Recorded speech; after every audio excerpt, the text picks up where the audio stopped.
What's up, ladies and gentlemen, it's Dan the Bugman here, and in today's video I'm going to show you how I would recommend doing a preventative service for mice. I'm going to show you how to use these exterior rodent bait stations, and inside these stations we're going to use these mice snap traps. Today I'm going to use 4 rodent bait stations with 2 of these snap traps inside, so that means that we're going to have 8 total traps, and this is just a preventative service. If there was a really severe infestation, we would recommend using more. And for the bait, the big reveal, I know everyone wants to know what bait I'm using.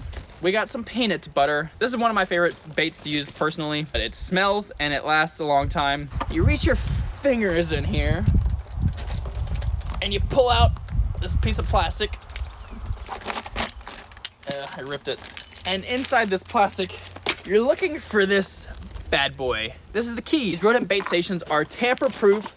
They're really hard plastic, and they have a weight at the bottom. So these are not going anywhere, nor are they going to be tampered with unless you have a key. You just push it in, and that releases the trigger. Now you've got this beautiful open space to set these snap traps in. Get some peanut butter. You open up the trap here, and this is a really cool design. It's super easy to use. There's 0 chance of getting your fingers snapped unless you do something stupid, which is very possible. You just put the bait on the trigger here. And like I said, just a little bit. And then once you got the bait on there, you pull it back until it clicks. Inside the rodent bait station, we're gonna put 1 there, and then we're gonna put 1 on the other side. So put a little bit of PB right there, and then set it. Just pull it back on the other side right there. And then these have enough space. Get the key out first. You don't want to leave the key in there. They all have the same key. You don't need a key for each of them. And once the snap traps are set and in place, you just close it and then push it down into place. And then you just set them against the wall. I'm going to set it right against the foundation of the building. That is always where you want to set these rodent bait stations. You don't want to set them out in the middle of the field or in a random spot. They need to be against a structure. Rodents, like mice, love to scurry next to structures. They feel safe. They feel hidden from predators. And you want this side of the rodent bait station against the structure. You don't want to have it, you don't want to have the wall here. You want to have the wall here. So simply, we're going to put this is a 4-sided structure. We're going to put 1 rodent bait station on each side of the structure. Step over and set it down like that. And that's it. We're going to do that 3 more times. I'm sure you want to see what it does if a mice feeds on it. It just takes a little bit of pressure. See how much pressure it takes, just a smidge. So once I get the other 2 rodent bait stations set up on the other side of the barn, really the only thing left to do is come back and check them. I'm going to do that. We're going to return in approximately 2 weeks. When you're using snap traps, I recommend every 2 weeks checking them and resetting them.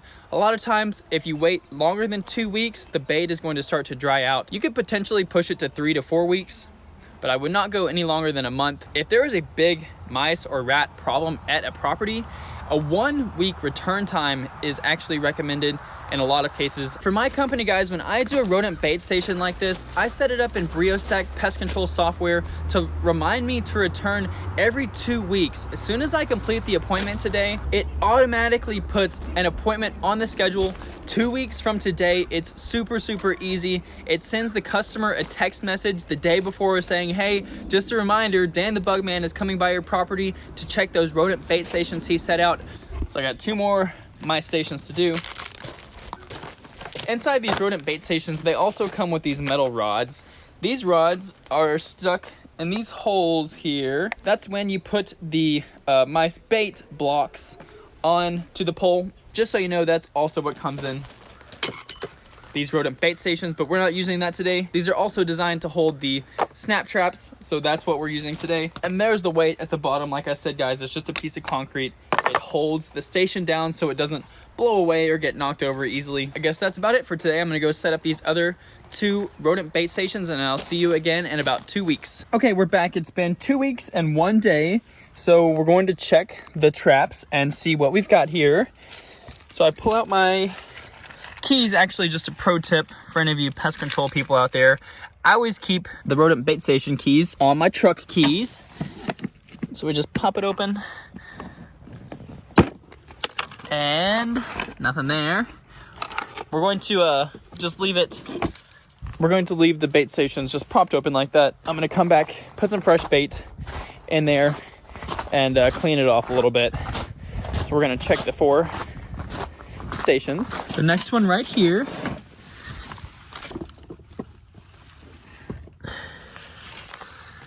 Nothing there. I've opened these stations before and had live rats and live mice jump out of the stations and attack me, so I hope that doesn't happen today, but it's pretty unlikely. I've probably checked thousands and thousands of these traps, and it's only happened a handful of times. Nothing in there. Hopefully this isn't a dud day. I'd like to show you guys a captured mouse, most likely a house mouse. All right, last one here. Nothing at all. Okay, well, I can't control the mice or the bugs. I just do my best. In general, since we didn't catch anything today, I'm going to just start doing this on a monthly basis. There's no need to come every 2 weeks if there's not an infestation. If there is, then like I said, 2 or 3 weeks is good. Even 1 week sometimes is necessary. Look right there, guys. There's a piece of the knife from earlier.